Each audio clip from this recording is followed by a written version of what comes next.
saya tidak berani mengucapkan kalimat itu. Kenapa?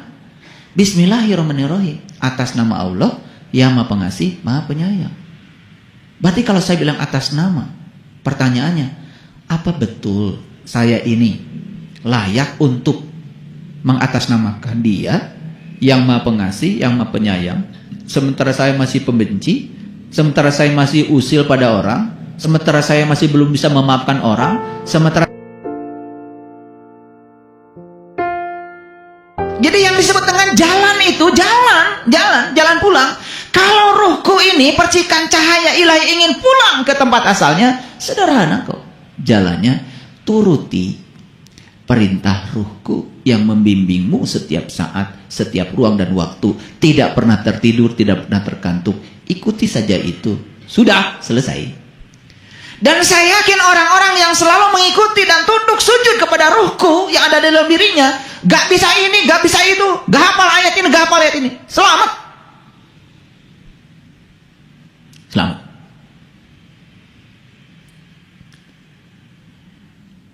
Nah, oleh karena itu, mundur dulu ke belakang. Kita ini harus belajar ilmu. Syaratnya tiga. Satu, ilmu itu harus memenuhi asas koherensi. Yang kedua, ilmu itu harus memenuhi asas korespondensi. Yang ketiga, ilmu itu harus memenuhi asas pragmatis. Ini agak keren sedikit kuliah hari ini. Saya bicara filsafat ilmu sedikit. Apa yang disebut dengan asas koherensi?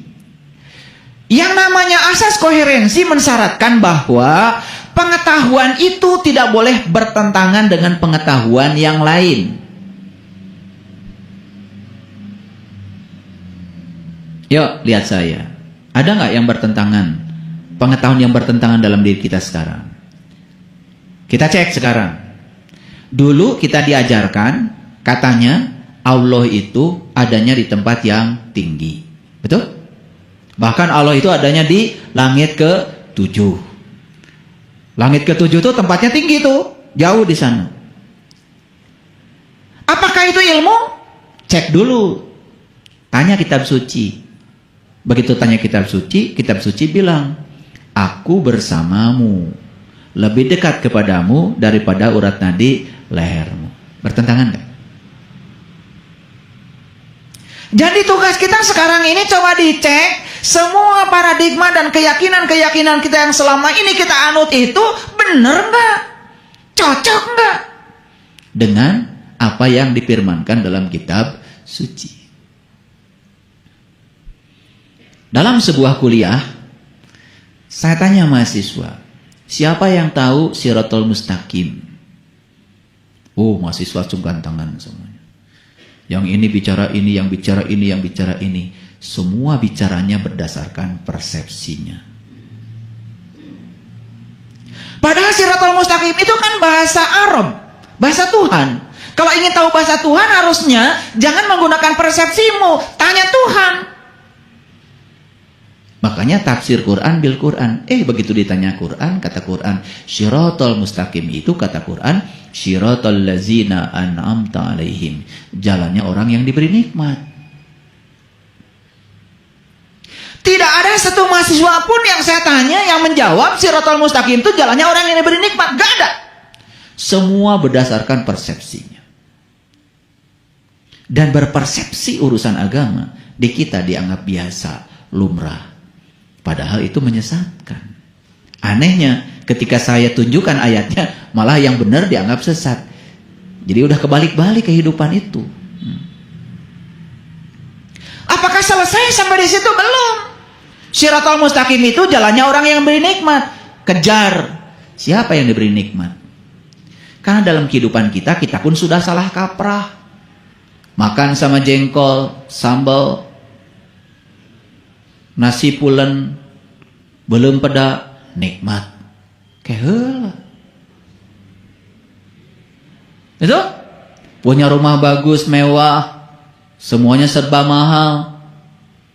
Elektroniknya luar biasa, branded semua. Furniturnya juga dari tempat yang mahal, harganya mahal-mahal. Nikmat punya rumah. Tar dulu. jelas nikmat itu adalah sesuatu yang diberikan pada para nabi, para siddiqin, para syuhada, para sholihin. Yang dapat nikmat itu cuma 4. Ada di situ orang kaya? Gak ada. Ada di situ orang yang kuat badannya? Gak ada. Ada atlet? Belum peda? Semur jengkol? Bubui petei? Jadi kata nikmat yang sering kalian pakai itu berbeda dengan kata nikmat yang ada di Quran. Cuman kita nggak pernah mikir menggunakan kata itu ya semau-maunya kita. Gak ada waktu buat mikir.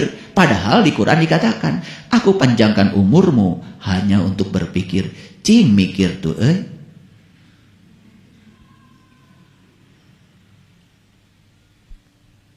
Gak ada waktu. Ketika kita doa, orang lain bilang mudah-mudahan, ngiluan mudah-mudahan. Semua kata yang diulang 2 kali pakai akhiran ante bohong. Jadi mudah-mudahan kan berarti hese. Ganti. Semoga. Mudah-mudahan anak saya lulus. Mau lulus. Dan doa lagi nggak salah. Mudah-mudahan teh hese, sulit. Kan mobil-mobilan berarti bukan mobil nyaan. Mau bisa ditumpahkan. Hanya untuk mainan. Jadi mudah-mudahan tuh mainan. Harusnya semoga. Karena orang lain ngomong begitu, kita juga ngikut saja. Karena terbiasa kita ini ya menjadi fotokopi orang. Lihat saya semuanya. Jadi pengetahuan itu harus koheren. Sekarang coba tanya. Kalau saya tanya, Baitullah di mana? Jawabannya semua di Mekah. Jauh dong. Baitullah artinya apa? Rumah Allah. Apaan Allah teh nyangem di Al-Quran. Kami teh deket jeung anjeun. Lebih deket tibatan urat beheung maneh. Aku dekat kepadamu melampaui dekatnya urat nadi lehermu. Itu Allah yang bilang. Harusnya kalau Allah dekat dengan kita, atuh bumi nage kada cakep.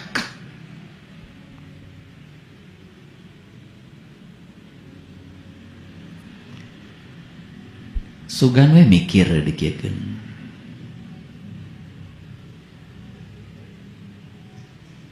Ibu salat. Ada salat teh naon? Menyembah. Menyembah saha? Menyembah Allah. Apaan Allah teh? Caket. Langkung caket tibatan urat beheung urang. Apaan Allah teh ngahiji jeung urang. Jadi kalau kita menyembah, yang disembah dengan yang menyembah papi satu. Nah ini gak akan saya teruskan pikiran sorangan. Berarti kan harus ada semacam revolusi pemahaman untuk mendudukan kembali semua hal yang selama ini tidak koheren menjadi koheren. Saya tanya setiap orang yang bertemu dengan saya, bahkan yang datang ke rumah mau belajar dengan saya, Bapak Ibu terang tuh, tahu nggak Sidratil Muntaha? Oh tahu. Apa Sidratil Muntaha? Itu katanya langit ke-7. Saya tanya lagi, Ibu Bapak tahu langit? Mulai mikir, itu cenaan warna biru. Nah. Mulai pas lihat gunung dilihat dari jauh warnanya biru. Apa ditinggali tidak deket mah ente biru. Berarti biru bohong? Bohong, itu tipuan mata. Jadi biru itu sebetulnya hanya peristiwa pembiasan cahaya. Nah kalau kita terus ke atas bakal ketemu langit. Kan kita sering naik pesawat. Terus pesawat naik ke atas terus sampai ketinggian 32.000 kaki. Itu pernah jeung langit. Yang kita temukan cuman ruang kosong. Jadi selanjutnya yang mana langit? Langit mah caket. Di dia. Makanya ada perintah dalam Quran, kamu saksikan bintang di langit terdekatmu. Disuruh melihat bintang pun di langit terdekat, bukan di langit terjauh. Jadi Sidratul Muntaha di mana? Kekewe di langit ke-7, barijeng langit nang eueuh. Begitu dibongkar isinya Sidratul Muntaha, oh ternyata bahasa Arab. Sidra itu artinya sadar, Al-Muntaha itu artinya puncak, penghujung. Sidratul Muntaha itu puncak kesadaran. Padahal gampang. Angkat ke rumah sakit. Tingali tadi ICU, nunggaloler. Tanya ke keluarganya, kunaon itu ibu? Stroke. Ari orang stroke sadar ente? Kan tidak sadar. Ari stroke di mana? Di bujur. Di mana stroke? Apa stroke teh di dieu? Pembuluh darah pecah. Ke kamar mandi. Nih, mau mandi. Mau mandi ku sababah hareudang, gerah, langsung brrrr, ya. Mastaka heula, kepala dulu yang disiram pakai air dingin. Darah tahu, karena di bagian atas kepala itu dingin, gara-gara ada air dingin, maka darah berduyun-duyun naik ke atas. Karena ingin memanaskan kepala yang dingin. Apa yang terjadi? Karena sudah sepuh, umur di atas 60, 70, pembuluh darah di otak sudah menyempit, darah yang naik ke atas banyak, tidak kuat tuh paralonnya, pecah pembuluh darah gara-gara salah mandi. Begitu pecah, blak weh, jatuh. Karena kita awam, oh sepuh abdi gebis di kamar mandi, kunaon tis olehna cenah, padahal pecah pembuluh darah. Begitu pecah pembuluh darah, apa yang terjadi? Sistem kelistrikan otak kacau, sistem kimia otak kacau, hilang kesadaran. Ibu, bapak, bade naros sekali deui. Ari sadar di mana? Tunjukkan sadar di mana? Di dia atau di dia? Nah, Sidratul Muntaha ujug-ujug di ditu. Kan ini tidak koheren. Nah, kalau saya rinci, gak akan selesai 10 jam saya bicara begini. Terlalu banyak yang tidak koheren dalam kehidupan kita, yang kadung sudah diyakini oleh kita. Dacet batur ge gitu.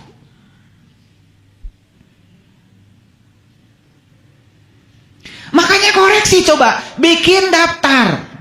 Pulang dari sini ibu bapak beli buku, rada kano setik bukuna. Beri judul ku sepidol nu gede. Judulnya buku bodoh ibu siapa. Jadi tulis dulu buku bodoh ibu Yani. Awas ya, pulang dari sini beli. Nanti beli pulpen, tulis semua kata yang sudah dikenal dalam hidup. Misalkan iman, tulis. Nanti sambil diam tanya, ar iman teh naon? Urang geus nyaho acan. Islam tulis, Islam tulis, ikhlas tulis, sabar tulis semua. Begitu lihat ada mobil Avanza, tulis Avanza. Begitu lihat di mobil ada VVTi, tulis. Pertanyakan semua kata-kata itu pada diri. Saya jamin, ya, kita nggak bisa jawab semuanya.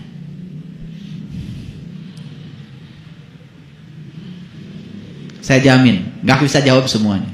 Karena yang disebut tahu selama ini oleh kita itu kita tidak tahu.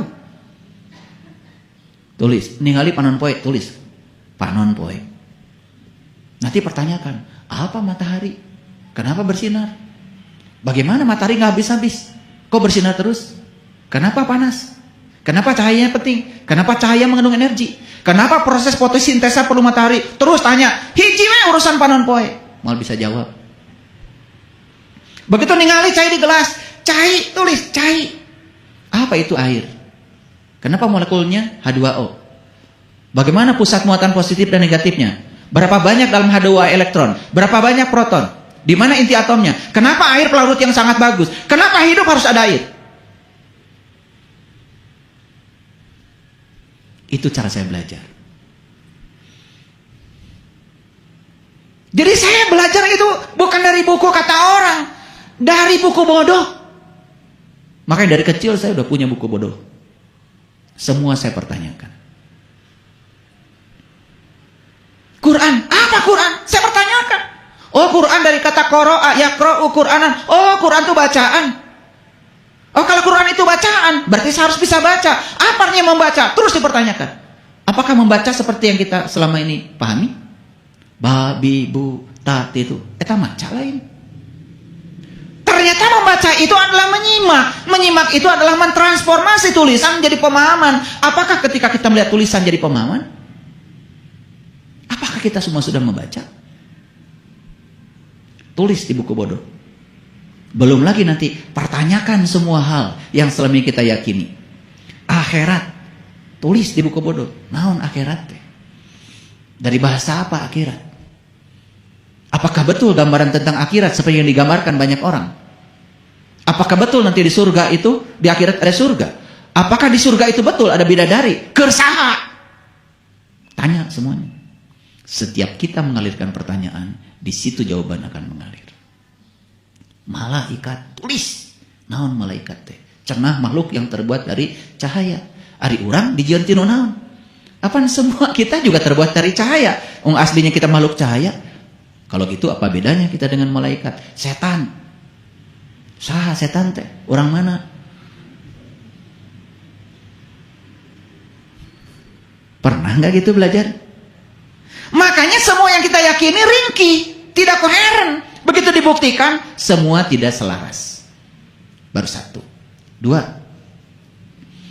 pengetahuan itu harus sesuai dengan faktanya. Dan harus bisa dibuktikan. Mohon maaf. Kita punya keyakinan. Apakah keyakinan kita sesuai dengan faktanya? Apakah keyakinan bisa dibuktikan? Kalau tidak bisa dibuktikan, tidak termasuk kelompok pengetahuan.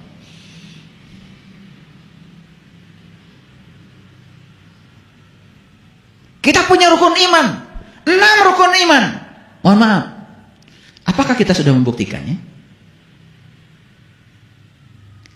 Kalau kita belum membuktikannya, apakah itu layak disebut sebagai pengetahuan? Layak disebut sebagai ilmu?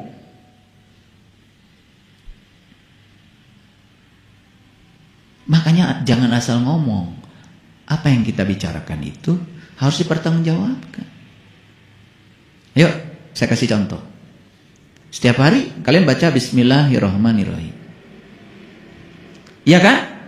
Mau masak Bismillahirrahmanirrahim. Mau naik mobil Bismillahirrahmanirrahim. Saya yakin lah. Ya, dari wajah-wajahnya kelihatan. Pasti itu mengucapkan itu. Pertanyaannya, pernah nggak kita bertanya, mengapa kalau kita mau melakukan apapun harus pakai Bismillahirrahmanirrahim? Sampai di titik pemahaman tertentu, saya mengalami goncangan yang luar biasa. Saya tidak berani lagi mengucapkan kalimat itu. Pernah saya tidak berani mengucapkan kalimat itu. Kenapa? Bismillahirrahmanirrahim. Atas nama Allah yang Maha Pengasih, Maha Penyayang. Berarti kalau saya bilang atas nama, pertanyaannya, apa betul saya ini layak untuk mengatasnamakan Dia yang Maha Pengasih, yang Maha Penyayang, sementara saya masih pembenci, sementara saya masih usil pada orang, sementara saya masih belum bisa memaafkan orang, sementara cinta kasih saya juga masih terbatas, sementara orang lain susah pun saya diam? Dan kalau saya mengucapkan kalimat itu, apa betul saya ini diutus Allah untuk mewakilinya, menjadi kepanjangan tangannya? Kalau saya mengucapkan kalimat itu, apa betul saya mengenali dia? Ada orang datang ke rumah kita atas nama bupati. Pasti ditanya, Bapak teh sahana bupati? Ai Bapak teh kenal ka Pak Bupati? Henteu. Wakil bupati sanes, sekda komo. Jadi Bapak teh satu. Abdi mah sanes sasa. Nah, atuh tadi mengatasnamakan Pak Bupati. Kan syarat mengatasnamakan bupati itu satu. Kedua, kanjeng bupati. Dua, harus membawa visi dan misi bupati. Paling tidak bawa selembaran pidato bupati dibacakan, ulah pidato sorangan. Akan ngewakilkan Pak Bupati. Sama kalau upacara ya, upacara hari pendidikan. Kan di Jakarta Menteri Pendidikan bikin cek tes pidato. Dibacakan tah ku kepala sekolah, rektor, guru, semua di depan siswa atas nama Menteri Pendidikan. Betul? Itu baru satu kalimat bismillahirrahmanirrahim, dalami. Tulis di buku bodoh. Tulis buku bodoh. Apakah saya sudah tahu bismillahirrahmanirrahim? Oh, geningan orang teh can kemana-mana kakara ngucap unggul. Pantes we. Geus maca bismillahirrahmanirrahim, gelas pepus ngamuk di dapur. Geus baca bismillahirrahmanirrahim, ya, itu. Sayur geus capek-capek masak, bahe ngamuk di dapur. Bismillahirrahmanirrahim. Model naon? Nah, yang ketiga, pengetahuan itu harus bermanfaat untuk kehidupan. Apa? Harus bermanfaat buat kehidupan. Nah, cari pengetahuan yang tiga ini. Satu, memenuhi asas koherensi. Dua, memenuhi asas korespondensi. Tiga, memenuhi asas pragmatis. Tugas Bapak Ibu sekarang adalah kumpulkan di buku bodoh semua yang disebut tahu, cek memenuhi tiga asas ini enggak. Nanti kaget karena tiga-tiganya tidak dipenuhi. Nah, sekarang mau cerita kebenaran macam apa kalau tidak ada pengetahuan?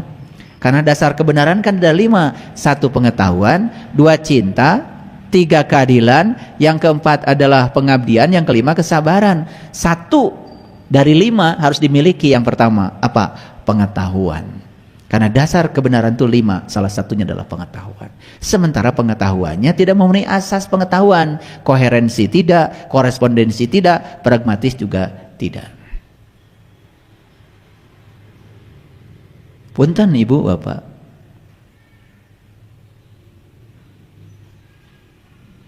Ibu Bapak suka disuruh zikir. Apa yang dilakukan? Nyebut. Padahal zikir itu artinya apa? Mengingat. Mengingat di mana? Kan di dalam, di batin mengingat. Menyebut di mana? Di mulut. Disuruh zikir, malah nyebut. Nyambung nggak? Tidak memenuhi asas koherensi. Teu nyambung. Perintahnya juga ingat. Ingat itu bukan menyebut. Alat untuk mengingat itu batin. Ingat itu ada syaratnya. Syarat ingat harus tahu yang diingat. Malah nyebut. Emut sekarang kasepuh. Emut kasepuh. Tuh kan itu ingat. Ingat mah jempling we taya suarana. Sugan, mangga Ibu. Emut sepuh. Langsung nyerebut nami ibu bapak. Karena itu menyebut. Perintahnya ingat. Di Quran itu tidak ada perintah untuk menyebut-nyebut Tuhan.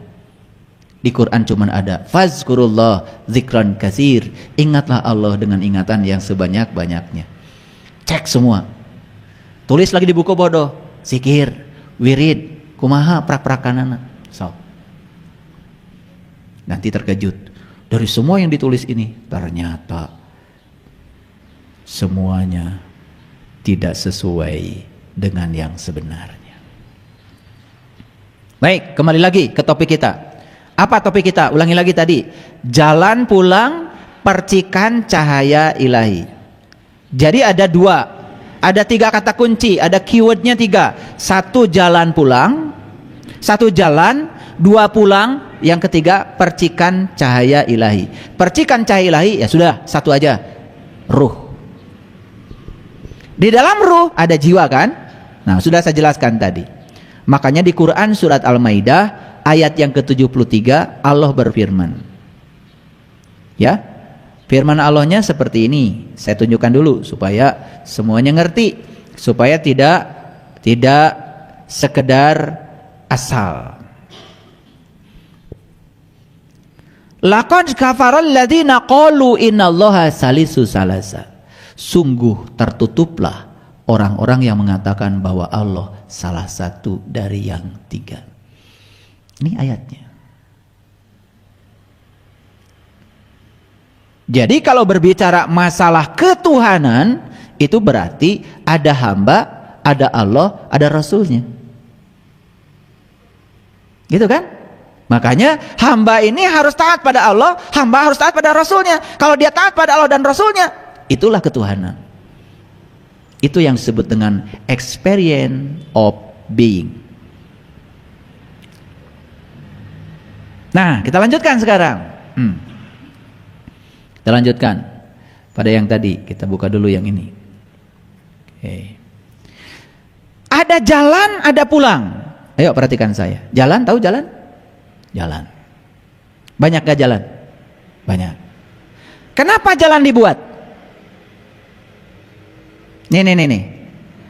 Ini masjid ini bisa kalian capai dari rumah masing-masing karena ada apa? Ada jalan. Kenapa jalan dibuat? Karena ada tujuan yang hendak dicapai, bukan? Makanya pemerintah sekarang bikin jalan tol. Wah, dibuka di mana-mana. Dari Bandung ke Surabaya sekarang udah nembus semuanya tuh. Jalan. Kenapa? Karena ada yang mau dijangkau. Ada yang dituju, kan betul? Gitu. Itulah pentingnya bikin jalan. Yuk. Dari Bandung ke Jakarta ada jalan? Ada. Berapa jalan? Bisa lewat tol. Bisa lewat mana lagi? Bisa lewat Purwakarta. Bisa lewat mana lagi? Bisa lewat Puncak. Betul nggak? Bisa apa lagi? Bisa pakai kereta api. Bisa. Bisa pakai apa lagi? Bisa pakai pesawat. Bisa pakai sepeda motor? Bisa. Cuman jalannya sama kan? Tapi yang pesawat ke udara, yang kereta api beda dengan jalan yang tadi. Pertanyaan saya, siapa yang akan sampai di Jakarta? Yang akan sampai di Jakarta adalah yang sudah memilih jalan dan tekun di jalannya. Ulangi, yang akan sampai di Jakarta yang sudah memilih jalan dan tekun di jalannya. Mau naik kereta api? Ya sudah, tekun aja di kereta api sampai di Jakarta. Naik sepeda motor, tekun aja di jalan nyampe di Jakarta. Pilih jalannya, mau ke Puncak, mau ke Purwakarta, mau lewat tol. Kecuali sepeda motor, gak boleh. Jadi yang sampai di Jakarta siapa? Yang tekun di jalannya setelah menentukan jalan. Maaf ya? Oke. Nah, percikan cahaya ini mau pulang. Mau pulang.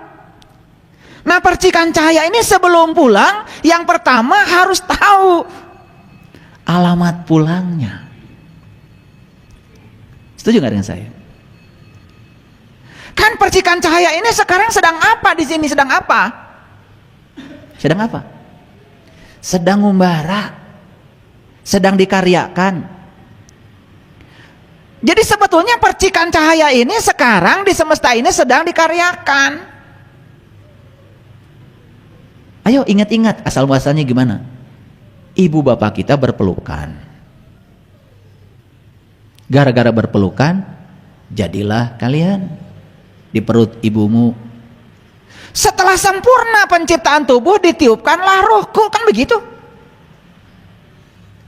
Pertanyaan, buat apa itu ruhku ditiupkan? Kenapa ditiupkan kepada tubuh? Kenapa? Dan kalau tidak ditiupkan kepada tubuh bisa gitu? Ditiupkan ke dalam tubuh karena apa? Karena kita ini setelah ditiupkan, bro aja lahir dari ibu kita kadunya. Untuk apa? Karena kita mau hidup di dunia, maka kita menggunakan materi-materi yang semuanya berasal dari dunia. Kan tubuh kita itu isinya.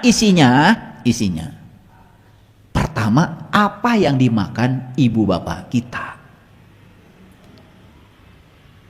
Ibu bapak kita itu punya dua sel, satu namanya sel sperma, dua namanya sel telur. Di mana eta sel sperma dan sel telur? Dari makanan yang dimakan ibu bapak kita. Jadi kalian ini ada yang terbuat dari jengkol, ada yang terbuat dari pindang bandeng, ada yang terbuat dari asin sepat, ada yang sebelah sana terbuat dari teri, ada juga daun sampe wungkul sebelah dia. Sadar enggak? Makanya sel sperma dan sel telur itu terbuat dari unsur-unsur yang berasal dari bumi. Setelah bertemu, kemudian ibu bapak kita juga makan. Betul? Kan ibu kita selama hamil peraku tetuang. Maka apa yang dimakan oleh ibu itu yang akan jadi darah daging kita. Ibunya nggak suka minum susu, begitu lahir kurang zat kapurnya, leles tah budak teh. Karena penentu dari kualitas fisik anak yang lahir adalah apa yang dimakan oleh ibunya. Apan rejeng, sapiring, apa yang dimakan ibu jadi makanan buat anak. Apa yang dirasakan ibu dirasakan juga oleh anak. Maka mental anak ditentukan oleh mental ibu saat dia sedang mengandung. Hati-hati ketika sedang mengandung. Jadi budak teh gede amak sing ingat baheula keur ngandung. Gitu. Da amak teh aya anu ngawariskeun. Di mana? Ya ti ibu. Di bapak saware. Makanya ibu mah 3 kali kan, ibumu. Makanya pewaris genetik yang paling kuat adalah ibu. Lanjut. Lahir ke dunia. Kemudian apa? Dikasih makan. Dari mana? Dari unsur-unsur dunia. Jadi, kenapa tubuh kita dibuat dari unsur-unsur dunia? Karena kita ini mau dikaryakan di dunia. Kalau tubuh saja tidak bisa, harus ada daya kehidupan, maka ruhku ditiupkan ke sini. Dengan daya kehidupan, maka tubuh ini jadi punya energi. Jadi, kalau kita mau jujur, aslinya kita ini adalah makhluk cahaya. Aslinya kita ini makhluk spiritual. Aslinya kita itu, yaitu yang ditiupkan. Karena ini cuman raga, cuman kurung, kerkuring, cuman cangkangnya saja. Makanya, sekalipun nanti tubuh fisik ini mati, kan kehidupan terus berjalan. Karena jiwa tidak pernah mati, karena jiwa kan abadi. Paham sampai sini? Nah, selanjutnya, untuk apa kita diutus ke dunia? Kita diutus ke dunia ini, kata leluhur kita, untuk memayu hayuning bawono, untuk mempercantik dunia yang sudah cantik ini. Malah manusia menggerogoti dunia, merusak dunia. Dunia yang cantik ini dirusak oleh kerakusannya manusia. Dulu tidak banyak yang berlubang di bumi ini. Sekarang di mana-mana bumi ini berlubang, ditambang dengan sesuka hati. Makanya bumi ini sekarang sudah melambat. Bumi itu putarannya sudah melambat karena perilaku manusia. Laut sekarang sudah naik. Setiap tahun laut itu naik terus. Oleh karena itu, jumlah daratan di bumi ini semakin hari semakin berkurang. Jadi daratan yang hanya 25% ini, nanti suatu saat semua daratan pun bisa jadi 100% dibungkus oleh lautan. Perilaku siapa? Perilaku manusia. Kenapa? Es di kutub mulai mencair. 2 derajat saja naik suhunya, es mencair. Dengan kenaikan 2 derajat Celcius, yang mencair itu jutaan ton. Dan itu semuanya ke laut. Laut jadi naik. Dulu kita tidak mengenal yang namanya banjir rob. Gak kenal. Banjir mah biasa nama hangan, loba teuing.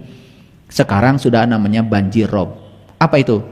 Lautan, air laut naik ke daratan. Abrasi di mana-mana. Terus saja ombak yang menghantam pantai. Makanya mungkin ibu bapak yang sudah lama hidup di dunia ini masih ingat, oh dulu pantai itu bukan di sini. Waktu saya kecil pantai itu sebelah sana, kenapa jadi di sini? Saya masih ingat pohon ini tuh jauh dulu dari pantai, sekarang ada di pinggir pantai. Mungkin ingat. Bukankah itu fakta bahwa sebetulnya bumi ini terus mengalami perubahan? Yuk, sekarang kita sadari bahwa kita aslinya makhluk spiritual. Aslinya kita itu adalah ruhku. Pertanyaan saya, apakah ruhku yang Allah tiupkan ke dalam diri kita itu sama dengan awal alamnya?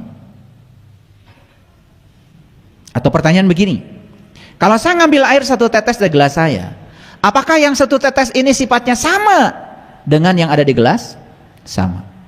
Kalau tetesan ini adalah ruhku yang ditiupkan ke dalam tubuh manusia, berarti sesungguhnya sifatnya ruhku itu sama dengan asalnya.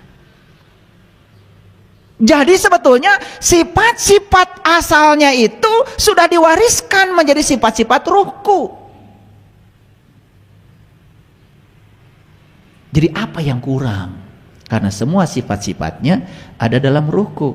Ar-Rahman, Ar-Rahim, Al-Malik, Al-Qudus, As-Salam, Al-Mu'min, Al-Muhaimin, Al-Aziz, Al-Jabbar, Al-Khaliq sampai As-Sobur. Semua sudah ada.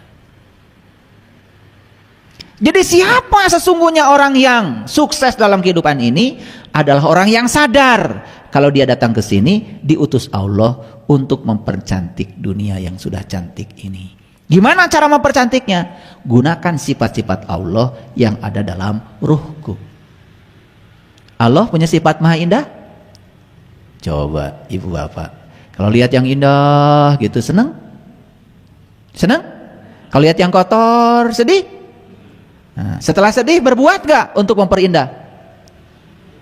Nah kalau cuma sedih saja tidak berbuat apa-apa, berarti belum memayu hayuning bawono. Harusnya kita ikut berkontribusi. Makanya tadi ciri orang yang sudah pulang salah satunya itu dia sayang pada pohon, sayang pada makhluk, sayang pada alam gitu. Lihat sungai yang kotor itu, aduh sedih. Ini bukan lihat sungai kotor, bahkan dia melempar kotoran ke sungai terang-terangan. Ari ngaku jelema iman.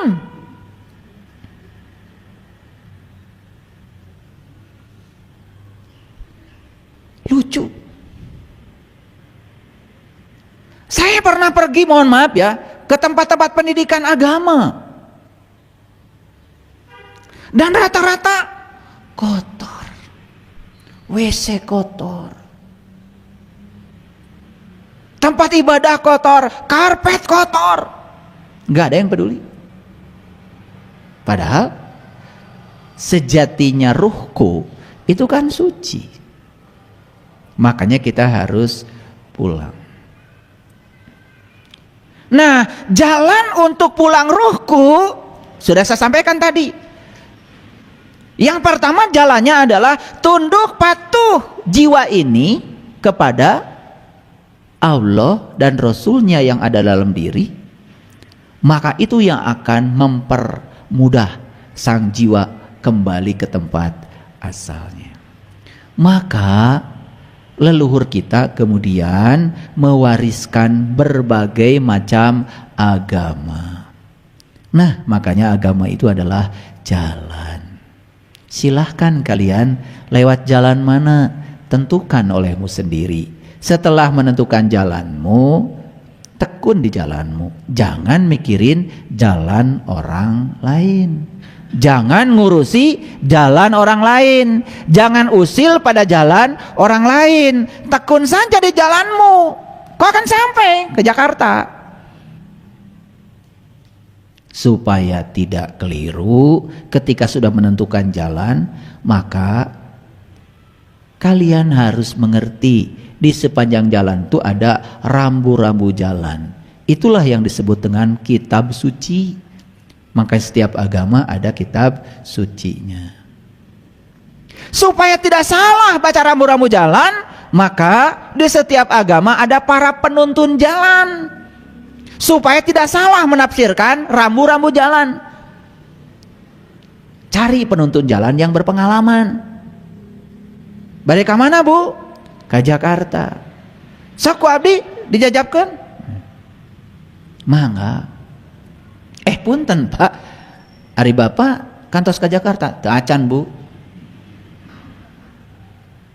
Itu calo. Nah banyak sekali belum pernah ke Jakarta tapi ngajak kita ke Jakarta. Belum tahu akhirat sudah ngajak kita ke akhirat. Lucu ya. Nekat itu namanya. Berani banget. Ibu ke Pangandaran. Suka ada yang nawarin kan? Tuh, nelayan tuh.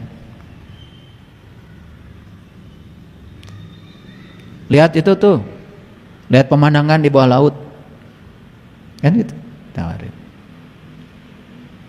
Nelayannya tuh putih. Putih. Kasep. Nganggo jas. ngangodasi, sepatunya mengkilat. Kan pasti ragu-ragu ya. Terus seberapa kali Bapak ke tengah laut namean orang sasarangan we maot di ditu. Tapi begitu ngajaknya kerong hitam kebakar matahari, udah yakin lah itu nelayan pasti udah berpengalaman, tidak usah ragu dan tidak tanya, langsung celek naik karena sudah ada trust, ada kepercayaan. Nah atuh orang tehnya ari rek nyebrang lautan hayang dipimpin kuno berpengalaman, ari rek ka akhirat teu milari anu berpengalaman kumaha asa teu nyambung ya. Jadi ada jalan, siapkan kendaraannya. Kendaraan bagi jiwa satu-satunya adalah tubuh, makanya tubuh harus diurus. Urus tubuh supaya sehat, supaya sampai ke Jakarta. Makanya ke tol mogok. Kasih makanan yang enak, jangan yang subsidi. Rame sekarang di mana-mana karena yang subsidi dibatasi, rame. Padahal mikirnya sederhana, berpikir kebeli aja, walaupun mahal pasti kebeli.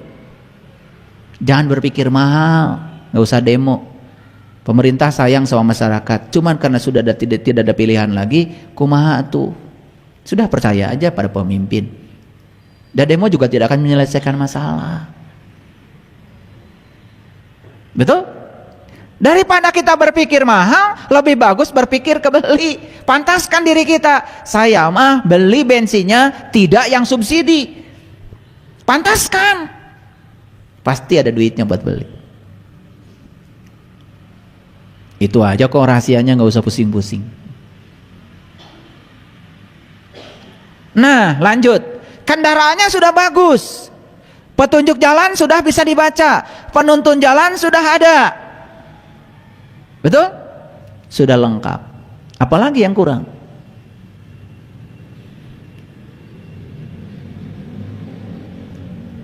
Ketika kita mau berjalan, kan harus bawa bekal. Betul nggak?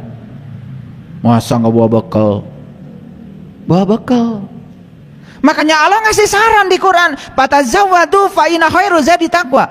Berbekalah kamu, sebaik-baiknya bekal adalah takwa. Taeta bekal. Apa takwa? Tanya Quran, jangan menurut persepsi sendiri. Tuh, eta bekal. Tanya Quran ya. Takwa itu bukan mengikuti perintah Allah, kemudian tidak melanggar larangannya. Bukan, di Quran bukan begitu.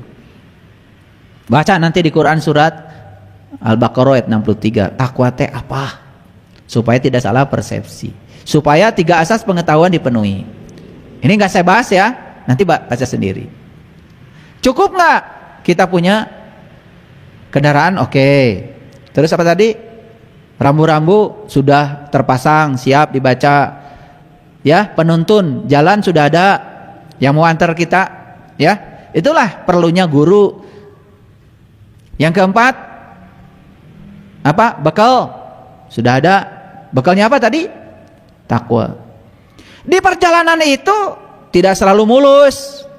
Bisa saja ada hambatan, ada rintangan. Maka siapkan senjata. Rasul mengatakan sebaik-baiknya senjata adalah ilmu. Situlah ilmu. Mulai berperan ilmu di situ.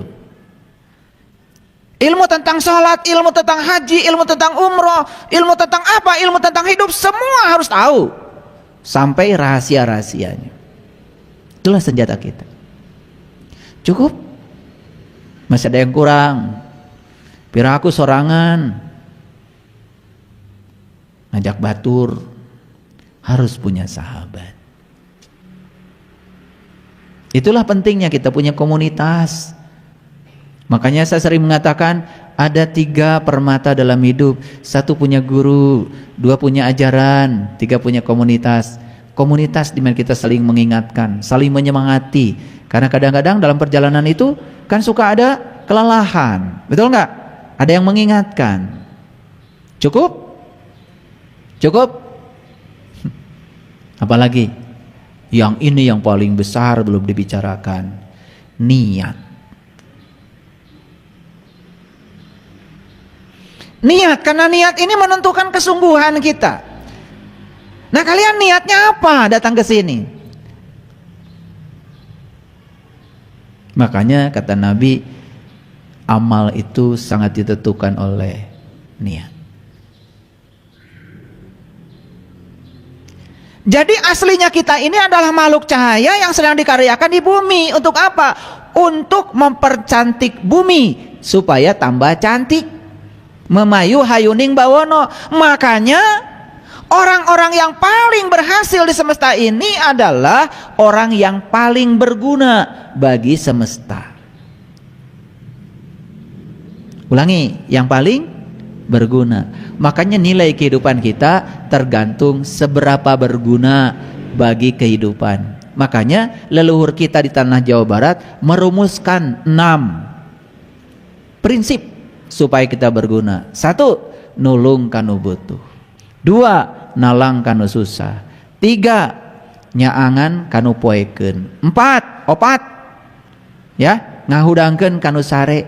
5, nepak kanu poho. 6, nganter kanu keung. Keren. Nah itu ya dasar-dasarnya supaya kita jadi manusia paripurna. Nah paripurna itu artinya ya dia memiliki kebergunaan dalam hidup. Itu yang disebut dengan manusia yang soleh. Nah selama ini kita mengartikan orang soleh itu yang rajin ibadahnya, gawe ente, sakola ente, terus aja ibadah. Padahal dia datang ke sini itu bukan ngurusi akhirat. Dia datang ke dunia ngurusi dunia dengan berbekal nilai-nilai akhirat. Kan kita ini aslinya makhluk akhirat. Kita ini dari akhirat datang ke dunia, nanti setelah selesai balik lagi ke akhirat. Siapa yang akan balik lagi ke akhirat? Kalau dia di dunia berkarya, ada gunanya dan menggunakan bawaan akhirat. Jadi sebetulnya bekal akhirat yang dipakai untuk ngurusi dunia. Kita mah kabalik wae. Mun batur teh semangat kerjana, semangat berkaryana, diusilan karunyanya ibu eta mah tarangaos. Naon? Gawe wae nguruskeun dunya. Ya Allah, nu laras mah ibu itu, lain ibu nu ngomongkeun. Nu laras mah ibu itu. Dia berkarya, dia jadi pegawai bank, dia jadi apa, dia jadi apa, dia jadi apa. Kan berguna hidupnya. Lah lu ngomongin orang aja. Baru bisa Iqra 1 aja udah langsung pameran. Kasihan ya ibu itu, ngaji aja nggak bisa. Habis waktunya buat ngurusi dunia. Lah tugasnya orang itu datang ke sini emang ngurusi dunia. Jadi arsitek bikin gedung, keren. Jadi ilmuwan bikin riset, keren. Jadi ahli fisika, keren. Jadi ahli kimia, keren. Menciptakan mobil, menciptakan pesawat, keren. Menciptakan senok, bagus. Nyon korek kuping gitu bisa. Tapi asapang solehna. Karena tiap hari merasa seakan-akan kalau dia aktivis dalam bidang agama, soleh. Padahal agama itu hanya alat, hanya jalan. Soleh itu tidak bisa diukur dari banyaknya ritual. Soleh itu diukur dari seberapa besar kesalehan sosialmu dalam hidup. Berapa banyak orang yang dibahagiakan, berapa banyak orang yang ditolong. Itu soleh. Kenapa saya ngomong begini?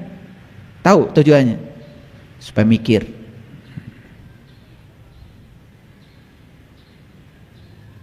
Jadi seberapa berguna kita dalam hidup, itu nilai kita. Karena kita itu sudah diberi kecerdasan, dikasih nggak sama Allah? Dikasih.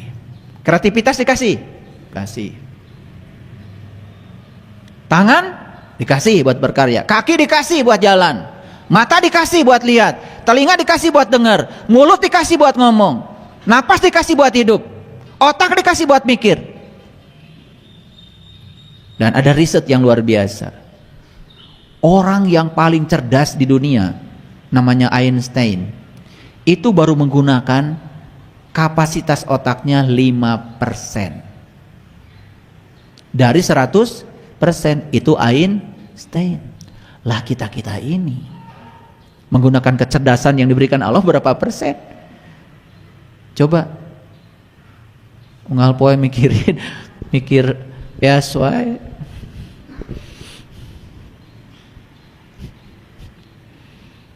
Makanya orang-orang yang besar itu mikirnya besar. Bagaimana menyelamatkan kehidupan, bagaimana menyelamatkan alam semesta. Seminarnya itu tentang yang besar-besar. Bagaimana supaya suhu di bumi ini tidak meningkat, bagaimana supaya es di kutub tidak mencair, bagaimana iklim ini bisa kita rekayasa supaya seluruh kehidupan selamat. Itu orang besar tuh mikirnya besar-besar. Orang yang kerdil mikirannya kumaha carana supaya saya beunghar, kumaha carana supaya maling teu katingali batur. Manusia macam apa kayak gitu gunana. Betul? Jadi pejabat korupsi apa gunanya? Kalian pernah korupsi nggak? Pernah korupsi? Enggak kan? Ya karena nggak kerja.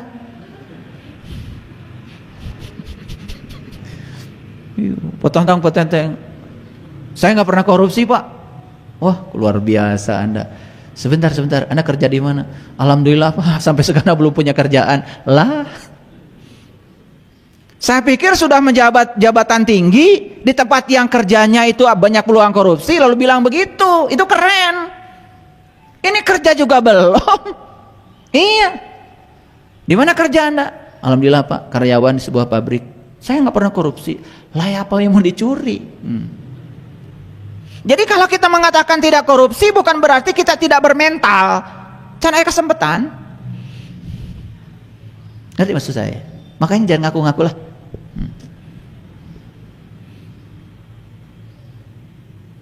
Baru ketitipan jadi RT aja uang kematian hilang.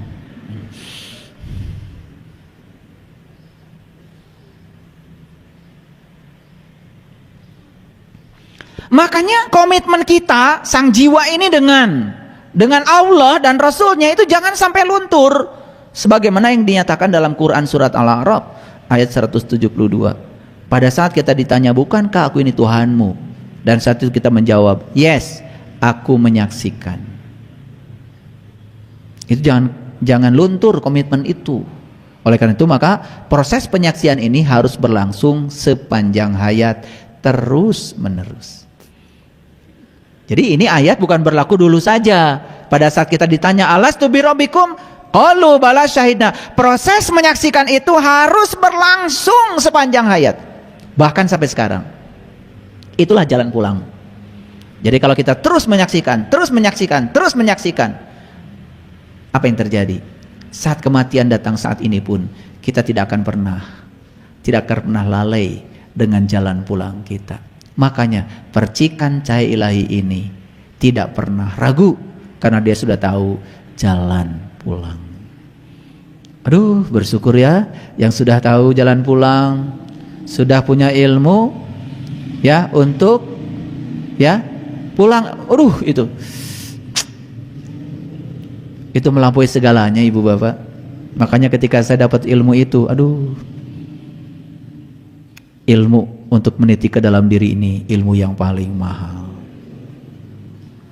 Bahkan kita tidak usah menunggu kematian untuk pulang, karena sekarang pun kita sudah pulang. Mari pulang, marilah pulang, marilah pulang ke rumah asli kita. Mari pulang, marilah pulang, marilah pulang ke rumah sejati kita. Mari pulang, marilah pulang, marilah pulang ke wajah asli kita. Yuk pulang sekarang. Makanya kalau sudah pulang, yang tadi saya katakan ciri-ciri itu sudah kita miliki di sini, saat ini, sekarang. Nah, orang yang sudah pulang, dia akan menjadi manusia paripurna sekarang. Kebergunaannya dalam hidup kelihatan sekarang. Nulung kanu butuh, nalang kanu susah, ngahudangkeun kanu sare, nyaangan kanu poekeun, nganter kanu keeng, nepak kanu poho. Itulah kehidupan sehari-harinya. Oh, luar biasa. Sebaik-baiknya manusia yang berguna bagi semesta ini. Terima kasih. Assalamualaikum warahmatullahi wabarakatuh.